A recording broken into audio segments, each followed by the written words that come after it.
Hello and welcome to this week's Politics Today, and in this programme we shall be discussing a recent survey carried out by South Asian Army that wanted to engage British public opinion on the assisted dying legislation, which proves that the British public are very concerned about the new added amendments. And in this programme today, I'm joined by Robert Harris from Voice for Justice UK. Great to see you, Robert. Together with Helen Spiby-Vann from the Christian People's Alliance. So warm welcome to Politics Day. Great to have you on the programme. And all of us appreciate the great work that, Robert, you do and the team at Voice for Justice UK in defending our Christian freedoms where it matters most in Parliament. Can you give us an important update on the ministry that is Voice for Justice UK? Thanks for having me back on the programme, Simon. Well, as many of your viewers will know, we are still working on the Commission of Inquiry into Discrimination against Christians. Christians who believe they have faced discrimination or injustice or stigma on account of their faith can give evidence to our commission of experts who will record that evidence. For those who wish to remain anonymous, we have circumstances that can be tailored to your particular situation, and all of this evidence is being gathered and it will be studied with a view to producing a final report for the attention of Parliament.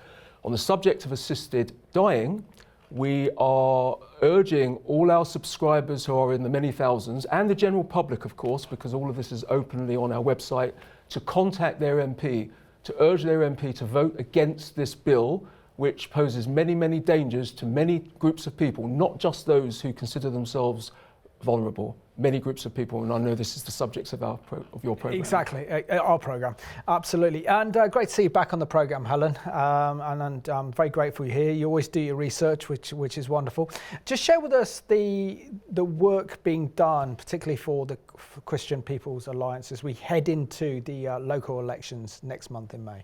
Yes, you're right, Simon. We've got local elections across the nation happening at the moment, and we have some candidates standing. So we've got the London elections next year. So if you're in London, if viewers are in London and they're not quite sure anything about this, it's because London elections are next year, the local elections. So we have got some candidates standing, Simon, but I'll say tentatively, we didn't have as many candidates, Christian brothers and sisters in Christ, coming forward as we'd have liked. So we haven't got the representation of Christian values across the nation that we would hope for. And this really is something I just really, again, like to encourage viewers. You can trust in God's way of doing things. You know that God's ways are right. We can trust God's way. So come alongside Christian People's Alliance, stand as a candidate. But we have got some feedback from candidates who are out there in the field. And one of the feedback is that, a bit of a heads up, people are giving positive feedback for reform. I don't know whether they're going to win lots of seats on the local councils this time round, but I'd just like to mention that in the assisted dying vote that was in November, which led us to where we are, actually the Reform MPs voted very, very similarly to the Labour MPs, so 60% of them were in favour of assisted dying. Very good. That was a party political broadcast there by the Christian People's Alliance. Now, well done. And Robert, share with us why, in particular, the Voice for Justice UK is opposing the proposed assisted dying legislation, and why it's so anti-Christian, and why our viewers should be so concerned about this. And we know that many organisations like yourself, Christian Concern, Christian Institute, have been campaigning very, very hard on this issue. But from a Christian perspective, just unpack for us how dangerous this proposed legislation actually is. There are so many things to say in this short time. From a Christian perspective, we all accept that every human being, male and female, regardless of age, regardless of ability or disability, is created in the image of God. What does that mean? That means every human being has intrinsic value. So if somebody suddenly gets a serious illness, that doesn't diminish their value at all. The value is still the same. If somebody is living with a lifelong disability, that does not diminish their value. Their value is still the same. If they can't work anymore, they are still intrinsically valuable. What this bill actually does, it opens the door to effectively making human beings disposable because they are no longer, quote unquote, of value to society. In the state of Oregon, I just want to give you two stats. Of course, please, yeah. In 2023, 43% of people who put themselves forward for this procedure believed they were a burden to family, caregivers and friends. The previous year, in 2022, it was 46%. Now, and by the way, in some other jurisdictions, we've got similar figures. Not every jurisdiction collects the same data, and it's unclear what would happen in the scenario that it were legalised here and what data would or would not be collected. But when you consider that a large amount of people are feeling low self-esteem, they don't feel they are of any value anymore to society, they don't feel they can contribute, this practice is actually validating their sense of low self-worth. It's actually giving a green light to say, actually, yeah, you don't feel very valuable, therefore we're going to help you end your life. That's an abhorrent thing to actually embrace, to imagine, that could be in a society that considers itself progressive. This is actually a regressive step, a major regressive step. Society, if it were to legalise this, is going backwards, not forwards. Yeah, thank you. That's excellent. And Helen, just share with us what the Christian People's Alliance is doing to oppose the Labour MP Kim Leadbeater's private members bill, which is to bring in assisted dying. Thanks, Simon. I totally agree with everything Robert's just said. We're made in God's image. Amen. So this is basically Christian People's Alliance. We have had these policies, the pro-life, recognising the sanctity of life in our manifesto for decades. I think we're the only party actually now that is overtly pro-life, completely pro-life. And it's difficult actually for Christians to know who to vote for because you're going to be voting for policies that you're going to be going against your faith. So that's the first thing. We've been, our manifesto has always been pro-life, and that's, we've been campaigning for decades along these lines. Now, what we've been doing more recently, we've been joining in the protests outside Parliament. We're joining in with initiatives like Christian Concern, they organise the protests, signatures on petitions, and also writing to MPs. Now, one of our candidates who's actually standing right now, he actually, at one of these protests, decided he was going to sort of step on his imaginary soapbox and produce a video explaining to everybody why this legislation that's going through is completely wrong. So he did that and he posted it on YouTube. Now, it just so happens, right, brothers and sisters in Christ, if you want to stand, you're going to get miracles. This is what happened to him. Okay, he was doing the door knocking, canvassing in Hitchin, and a lady who'd seen his video actually opened the door and said, I recognise you. I saw your video and I totally support what you're standing for. She said, it turns out she was an expert in her field and she'd been asked to present evidence and she actually used his photo as part of her submission. And so he was truly blessed to know that actually he's representing people out there and it makes a big difference. Wonderful. Nice, great news. And Robert, where are we in terms of this legislation? Because it's believed that this legislation will come back for its third reading in a couple of weeks. Now, I have got a quote from Prospect magazine that wrote the following, which was, with just 3 weeks to go before the assisted dying returns to the Commons, how likely is this? No one except perhaps the Commons Speaker, Lindsay Howe, knows. For it's up to the Speaker which amendments he accepts, all, none, or somewhere in between, and how he bundles them together. Given that uncertainty, that a general expectation that if more time is needed it will be found, this could mean that a report stage will be either on the 16th of May and the third reading on the 13th of June. If the report stage needs even more time, it could run across both those dates, pushing the big vote in the House of Commons back to the 20th of June. So we're not quite sure of the timings, I think, is the inclination. It could be in 3 weeks' time. We could actually be as late as the 20th of July. But share with us how our viewers need to be very, very vigilant in terms of when this comes back for its third reading in the House of Commons. Well, there have been dozens and dozens of amendments that have been voted down. So what appeared, at least to some people, as being stringent safeguards in the original drafting of the bill, I disagree with that, but that's the view of some people. Many of those so-called stringent safeguards have either been watered down or removed entirely. So a well-known example is the fact that originally a High Court judge was meant to effectively rubber stamp the whole process, which I thought was not a good idea at all. That's not the job of a judge.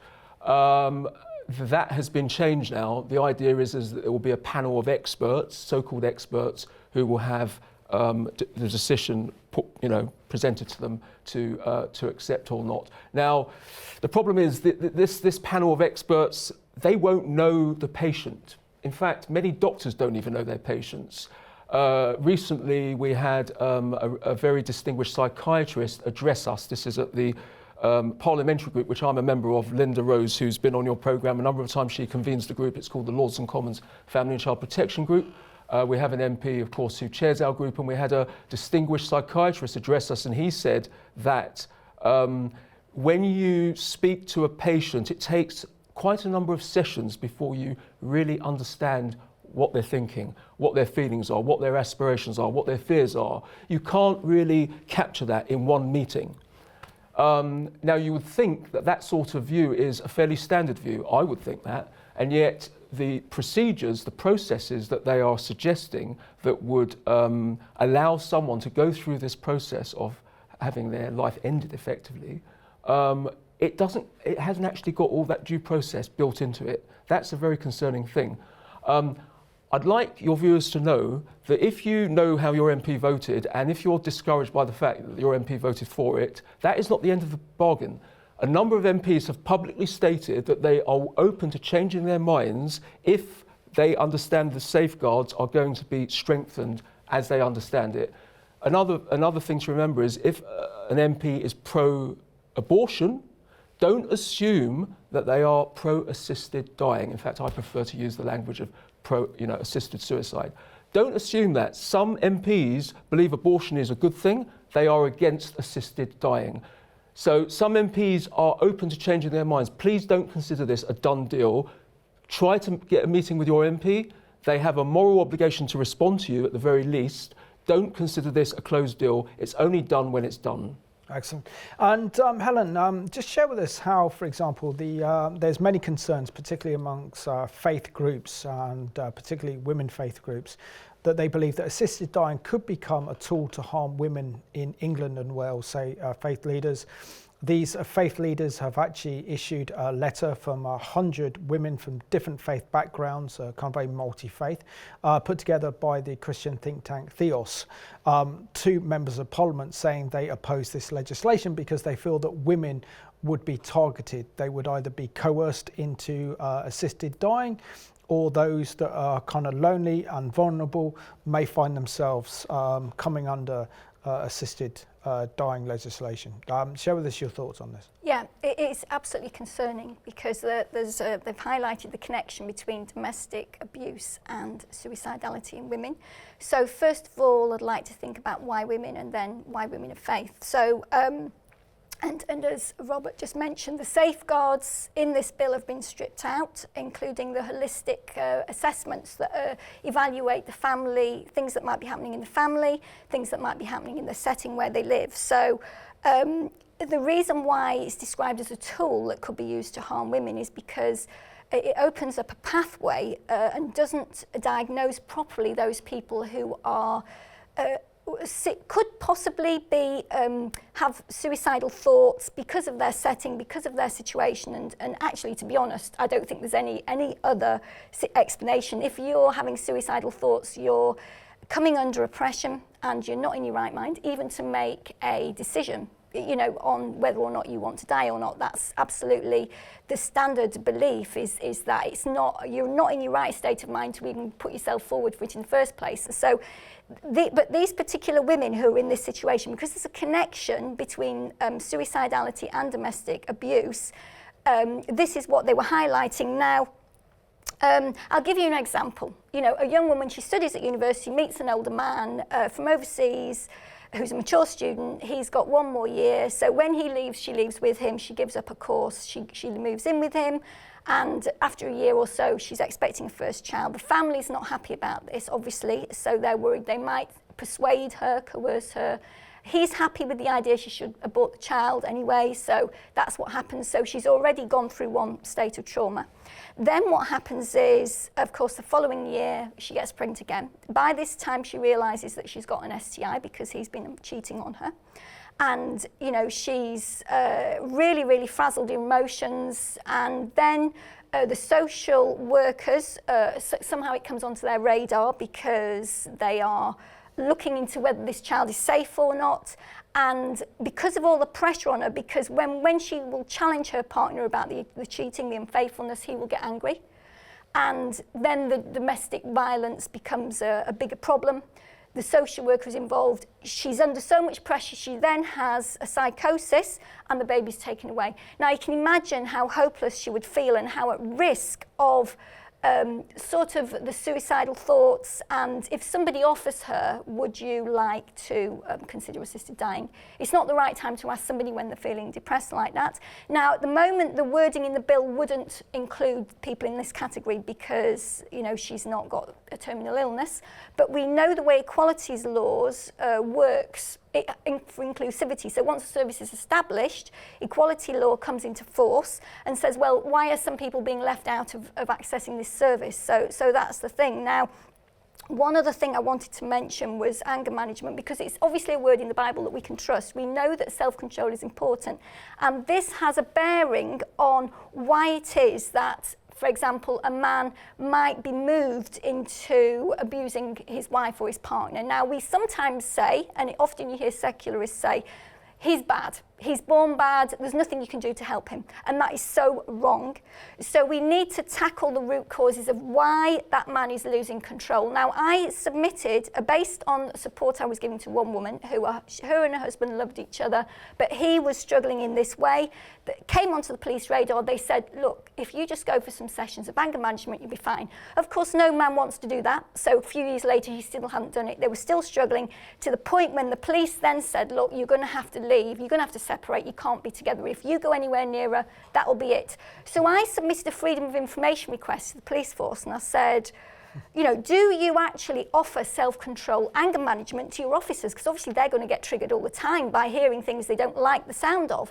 And the police came back, yes, we do. We offer self-control classes for our officers and our staff, anger management. I said, well, do you offer it to the general public? And they said, no, we don't. So this is where, as Christians, we can come in. The Bible says self-control is good. How can we help people with government policy to be self-controlled? Well, the police are already equipped to do that. And that is something that, like as Christian People's Alliance, we would have in our manifesto. Let's support men who are struggling in this way, and let's see what kind of transformations we can see in relationships across the nation. That's very good, very, very powerful as well. But anyone who's suffering domestic abuse, do not put up with it. It's wrong, it's immoral, it's sinful. No, do not suffer for any circumstances and go and get help, because you shouldn't be in a relationship where it's toxic, it's coercive, and where you face violent abuse. Absolutely important. Talking about the survey that was being carried out, it was actually published on April the 28th by the Salvation Army, and they did a survey conducting a poll on British attitudes towards the assisted dying legislation, but also engaging in their attitudes towards the amendments that will be added to this bill. So I'm just going to read out for what they said here. So the survey that was published on the 28th of April reads as follows. The general public supported 78% the idea of assisted dying. The majority do not support loopholes in the proposed bill that would allow vulnerable groups to apply to die. 63% of adults questioned think the assisted dying should not be allowed for those whose primary reason is that they feel like they're a burden on their families or the NHS. Share with you your thoughts of the findings. It's concerning, though not surprising, that 78% of the public think that the idea of assisted dying in principle is acceptable. There's a lot of things to unpack here, and I will try to summarise these concerns because it's a huge subject. So when somebody gets a prognosis for a particular terminal condition, it's well known in the medical world that this is not a science, it is an art. They often get it very wrong. Sometimes they get it right, but they often get it very wrong. And sometimes it's got wrong by months or many years. So people who get this terrible news that they've got this awful condition and they're told they only have a few months to live. We've all heard of cases, I've read about them, where they go on for many years longer. They have a great life for many years longer and they don't regret one moment of it. So it's very concerning that you have a massively radical piece of legislation that is premised on something that is not based on science. Certainly no hard science, it's a medical opinion only.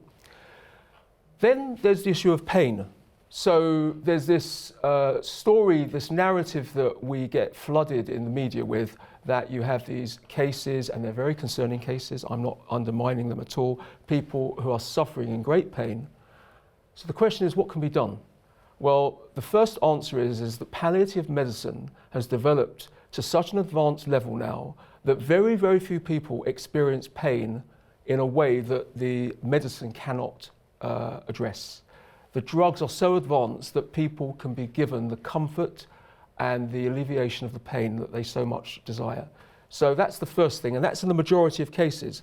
Now, in those minority of cases, the stories that we sometimes get presented by the news media, often it's a case where somebody has MS, for example, and they cannot move very much, understandably. So the idea is they can't, commit suicide themselves, they need help. But actually, this legislation doesn't help them at all. Why doesn't it help them? Because the doctor is not giving a lethal injection, as is the case in some jurisdictions, and that would be widely classified as euthanasia. Instead, they have to take the lethal tablet themselves. So it doesn't actually help those people. But I just want to stress that in the majority of cases where somebody has pain, modern medicine is advanced to the point where they can be helped significantly and they don't have to suffer. And I just want to say a word about consent. So many people think that it's all about consent. If you don't want it, then it doesn't apply to you. Not quite. There's reported cases in the thousands in other jurisdictions in Europe where people with dementia have not given their consent, or they certainly haven't updated their consent, and they have been euthanized, which is so shocking to even imagine. And also, it's very important to know that even if you think you're somebody, if you're listening in, you think, well, you're not a vulnerable person, so you have the soundness of mind to make these judgments. I wouldn't be so sure of that, because if somebody is given a diagnosis and then there's a prognosis that they don't have very long to live, they may suddenly feel very vulnerable for the first time in their life. And one of the terrible things in this bill, which is unspeakable really, the doctor is free to offer this quote-unquote service, which is a dreadful word to use in this context, but it is used, to the person who is given so many months to live and they've got a terminal illness. Now, if this legislation were to pass, it should be the individual. I mean, I don't even support this, but at least if you say the individual asks for it, not the doctor suggesting it to the patient. Absolutely. And if somebody is so vulnerable, they may be inclined to say yes, when actually they don't really want it. So that is not real consent. Real consent is when you are of sound mind, you're making an informed decision, and a lot of people don't realise what they're signing up to. Yeah, very good. And Helen, we're down to the last 4 minutes or so I just want to unpack some of the results in this survey. So what are your thoughts on the survey that revealed 55% of those adults questioned think the assisted dying should not be allowed for adults who have suffered a mental illness that has affected their physical health, such as anorexia? Publicly generally supported 78% the idea of assisted dying, and the majority do not support the loopholes in the proposed bill that would allow vulnerable groups to apply to die. So they're very concerned about this one, that elderly people, 63% of those say they're at a higher risk.